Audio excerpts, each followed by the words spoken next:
India का कोई भी एग्ज़ाम हो ना, उसमें लाखों लोग ऐसे होते हैं जो पहली बार एग्ज़ाम दे रहे होते हैं।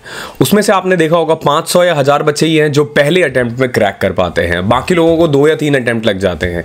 तो ऐसा क्या है, वो लोग ऐसी क्या गलती करते हैं कि फर्स्ट अटेम्प्ट में वो जॉब नहीं ले पाते हैं?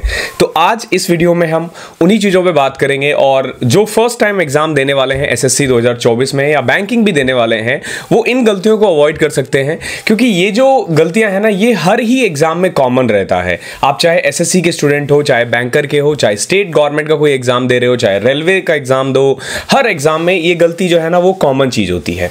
तो वन बाय वन हम बात करेंगे। मैं अगर अपने बारे में बताऊं तो मैंने फर्स्ट अटेम्प्ट में ही एसएससी के सारे एग्जाम्स निकाले हुए हैं, बैंक्स के सारे एग्जाम्स निकाले हुए हैं। तो मैंने ऐसी कौन सी गलतियां अवॉइड की थी जिसके कारण मेरा पहली बार में सिलेक्शन हुआ, और आपको किन चीजों को अवॉइड करना चाहिए।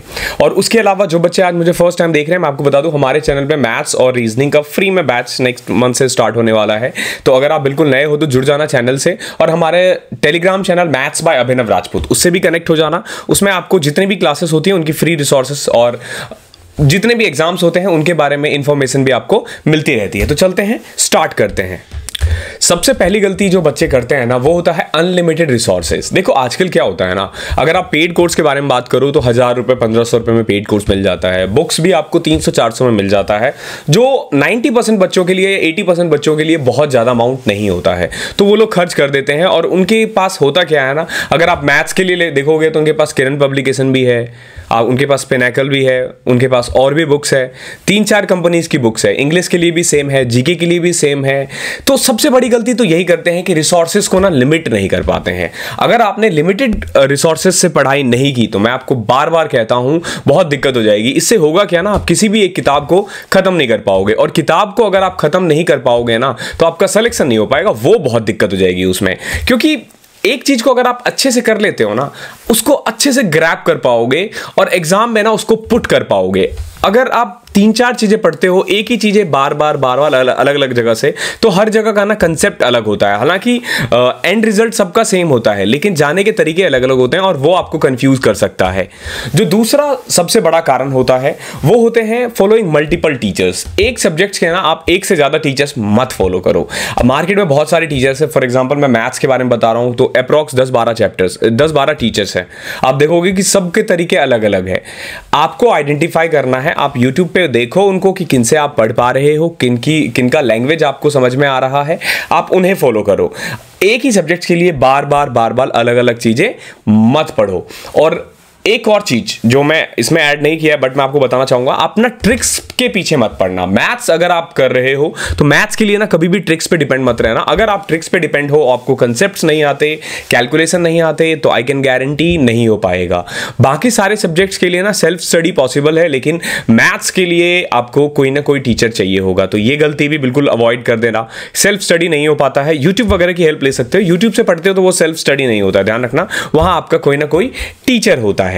दूसरा होता है फॉलोइंग मल्टीपल स्ट्रेटेजीज। जब कोई बच्चा स्टार्ट करता है ना, तो सबसे पहले ना, जैसे अगर आप 2024 की तैयारी कर रहे हो तो सबसे पहले आप सर्च करोगे strategy for SSC CGL 2024, 7-8 videos आ जाएंगी। आप 7-8 को देख लेते हो, 7-8 को लिख लेते हो, उन्होंने जो बुक बोल रखा है वो लिख लेते हो, वो परचेज कर लेते हो, लेकिन पढ़ाई नहीं हो पाती है। तो सबसे पहले एक चीज ध्यान रखना, टीचर्स एक ही बनाओ। गुरु हमेशा ना एक को बनाओ और उसको फॉलो करो, ये नहीं कि बहुत लोगों को फॉलो कर रहे हो। और मैं बता रहा हूं आपको, जितने भी लोग आपको यहाँ पे ज्ञान दे रहे हैं ना, सभी अपने आप में उन्होंने प्रूव कर रखा है तभी ज्ञान दे रहे हैं। तो किसी एक का ज्ञान लो, सबका मत लो। अगर आपने ऑलरेडी किसी को टीचर्स बना रखा है, किसी को आप फॉलो कर रहे हो, तो उसी को फॉलो करते रहो एंड तक। बीच में चेंज मत करो, अपनी स्ट्रेटेजीज को बार बार चेंज मत करो।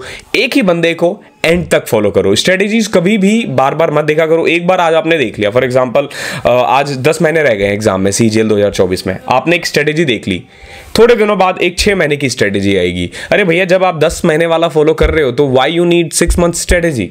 आप 10 महीने के लिए फॉलो करो ना। 6 मंथ वाला तो उनके लिए है ना जो उस समय स्टार्ट करेंगे, या 2 महीने उन लोगों के लिए है जो 2 महीने में स्टार्ट करेंगे। सबका अलग होता है। फॉर एग्जांपल अगर आपके पास 1 साल है एग्जाम के लिए, तो आप जो बुक्स पढ़ोगे वो अलग है। 6 महीना है तो अलग है। अब किसी को 1 महीना ही है किसी के पास पढ़ने के लिए, तो क्या वो किरण पब्लिकेशन की बुक खरीदेगा? अरे नहीं खरीदेगा, उसके पास लास्ट ऑप्शन सिर्फ मॉक है। तो अलग अलग टाइम पे ना आपको बुक्स चेंज करना, बट ध्यान रखना अगर आपने 10 महीने पहले स्टार्ट कर दिया ना, तो फिर आपको कुछ भी चेंज करने की जरूरत नहीं है। जो अभी फॉलो कर रहे हो वहीं एंड तक करते रहना। इसके बाद एक और गलती होती है, फॉर एग्जांपल मैं अपने बारे में बताता हूं। जब मैं 2015 में मैंने तैयारी स्टार्ट कर दी थी, जब मैं अंडर ग्रेजुएट था तभी ही, और 15 में ही निकल गए थे। तो मैंने एक गलती की थी ना, मेरा जीके बहुत वीक था, 15 में भी 16 में भी, दोनों में ही वीक था, और मेरे नंबर बहुत खराब आए थे क्योंकि मैंने उनको छोड़ देता था। आप भी यही गलती करते होंगे, जो सेक्शन आपका वीक रहता है ना, आप उसको छोड़ देते हो, और जो आपका स्ट्रांग है आप उसी को बार बार करते रहते हो। आपको बैलेंस बनाना आना चाहिए। आपको मैथ्स भी पढ़ना है, आपको रीजनिंग भी पढ़ना है, आपको इंग्लिश भी पढ़ना है, आपको जीके भी पढ़ना है। आप कुछ भी छोड़ नहीं सकते एसएससी में।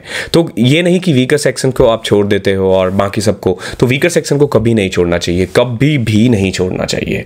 उस पर काम करो, नहीं आ रहा है फिर भी काम करो। बहुत बच्चे बोलते सर मुझसे हो ही नहीं रहा। अरे करना होगा, कोई ऑप्शन नहीं आपके पास, करना होगा।